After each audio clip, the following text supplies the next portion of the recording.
Svipað því sem við sáum í Hnífsdal, Háhamrafjöll.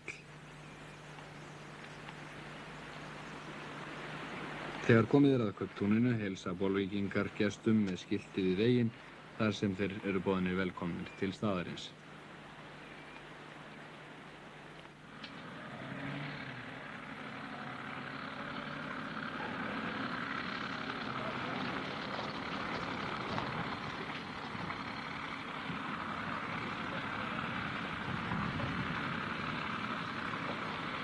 Bolungarvík er nú sem fyrr ein mesta verstöð við Djúp og því er eðlilegt að sjómenn séu á kreiki við höfnina, ýmist að binda báta sína nýkomnir að landi eða að landa aflanum sem þeir hafa dregið úr sjó þennan daginn.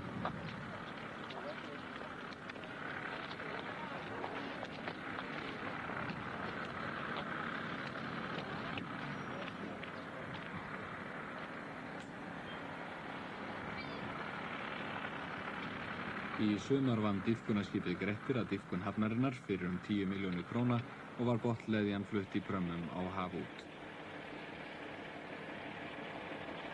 Í sumar og haust var einnig áætlað að verja minnstakosti 5 milljónum króna til endurnýjunar á bryggjunni og sífellt er unnið að fullkomnun brimbrjótsins á Bolungarvík.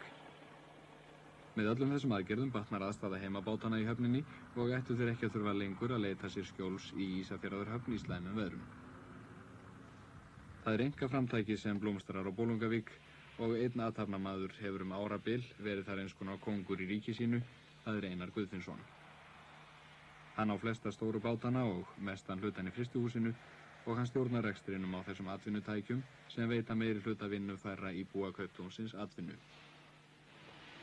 Frystihúsið er talið til mikillar fyrirmyndar, að ytra útliti, hreinlæti og öllum aðbúnaði og sagt er að gjarnan sé farið með útlenda fiskkaupendur alla leið vestur á Bolungarvík til þess að sýna þeim þetta hús vegna þess að nær höfuðborginni sé ekkert slíkt matvælaframleiðslufyrirtæki sem jafnist á við það.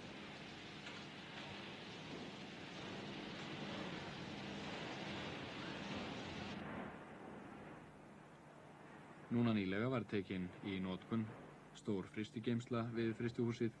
Hún tekur 1000 lestir af fiski og er sennilega stærsti ísskápur af þessu tagi á landinu.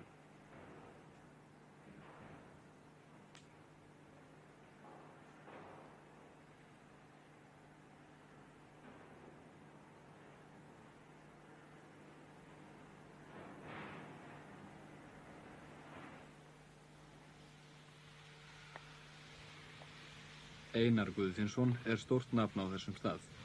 Auk útgerðarinnar rekur hann verslun og annars ýmsa þjónustu. Einar hefur enn ekki lagt árar í bát og er nú að byrja á viðbyggingu við skrifstofu og verslunarhús sitt. Einn svona hans, Jón Friðgeir Einarsson byggingameistari, er nú orðinn stór atvinnurekandi á staðnum og er nýbúinn að reisa þetta stórhýsi yfir hluta af starfsemi sinni. Hver veit nema Jón Friðgeir taki við konungdóminum í athafnalífinu á Bolungarvík af föður sínum. Bolvíkingar eru almennt stórhuga. Nú eru þeir að byggja ráðhús fyrir staðinn, ráðhús Bolungarvíkur. Þarna verður til húsa skrifstofur Hólshrepps, en svo nefnist hreppurinn sem Bolungarvík er í. Einnig mun Sparisjóður Bolungarvíkur hafa þar aðsetur og sömuleiðis lögreglustjóraembættið.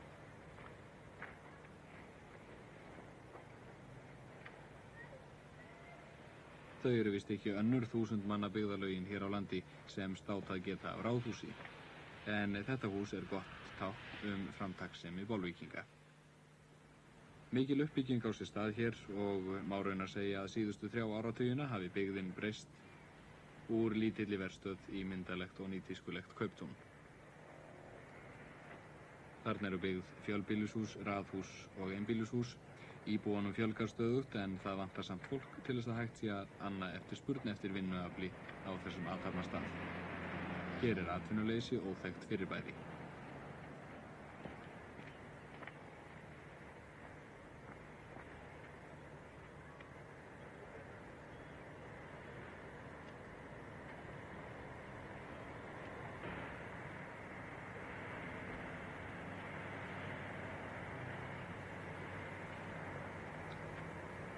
Óvíða getur að líta glæsilegri einbýlishús úti á landsbyggðinni en hér á Bolungarvík.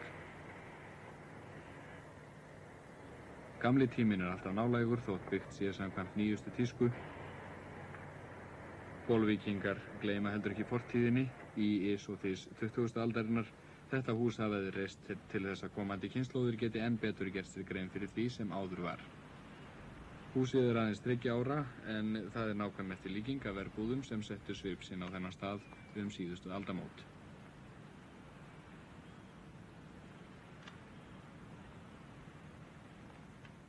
Í þessu húsi er nú unnið að því að koma upp sjóminjasafni. Hingað er safnað munum sem voru í slíkum húsum fyrrum, munum sem minna á athafnir og handbrögð sjómannanna sem upphaflega mynduðu þennan stað.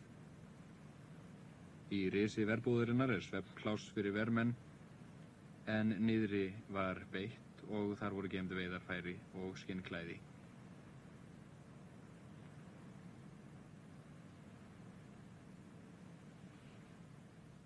Þetta hús mun vera hið eina sinnar tegundar á landinu. Það er orðið kvöldsett þegar við höldum frá Bolungarvík, kyrrt sumarkvöld.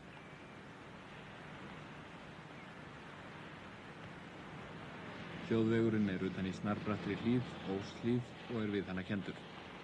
Þessi vegur þótti stórvirki þegar hann var gerður, en það var meira sprengt úr björgum þarna en áður hefði þekkst hér á landi. Vegastæðið vekur óhug sumra sem þarna fara enda er skriðu hætta talsverð og hafa snjóflóð og grjóthrun orðið fólki að fjörtjóni í þessari hlíð, bæði fyrir og eftir tilkomu vegarins. Það er ekki af ástæðulausu að vígðu krossmarki hefur verið komið fyrir við veginn, en þar er á eirplötu svofelld áletrun: Góður Guð verndi vegfarendur.